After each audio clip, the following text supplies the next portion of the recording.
ہم کریں گے ہر مظلوم کی حمایت۔ السلام علیکم، میں ہوں حرین فاطمہ اور آپ دیکھ رہے ہیں حمایتی نیوز HD چینل۔ نظر ڈالتے ہیں آج کی اہم خبروں پر۔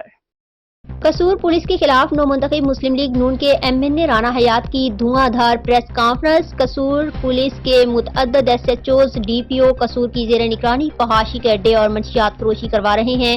رانا حیات خان دوران ڈکیتی قتل ہونے والے شخص کے قاتلوں کی گرفتاری کا پوچھا تو میرے خلاف رپورٹ درج کر دی گئی۔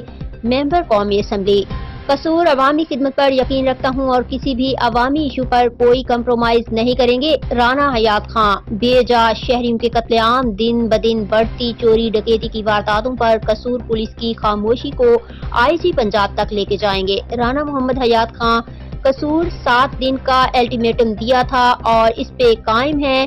بے گناہ شہری کے قاتل اگر گرفتار نہ ہوئے تو بھرپور عوامی طاقت کے ساتھ احتجاج کریں گے۔ سینئر لیگی رہنما کی میڈیا ٹاک۔ ایک سب انسپیکٹر رینک کا آفیسر 10 لاکھ کی نمائندگی کرنے والے کو بدتمیز کہہ رہا ہے۔ عام آدمی کا حال کیا ہوگا؟ MNA رانا حیات خان کا سوال۔ میں عوام کا خادم ہوں اور ان کے حقوق کی جنگ بھرپور طریقے سے لڑیں گے۔ ممبر نیشنل اسمبلی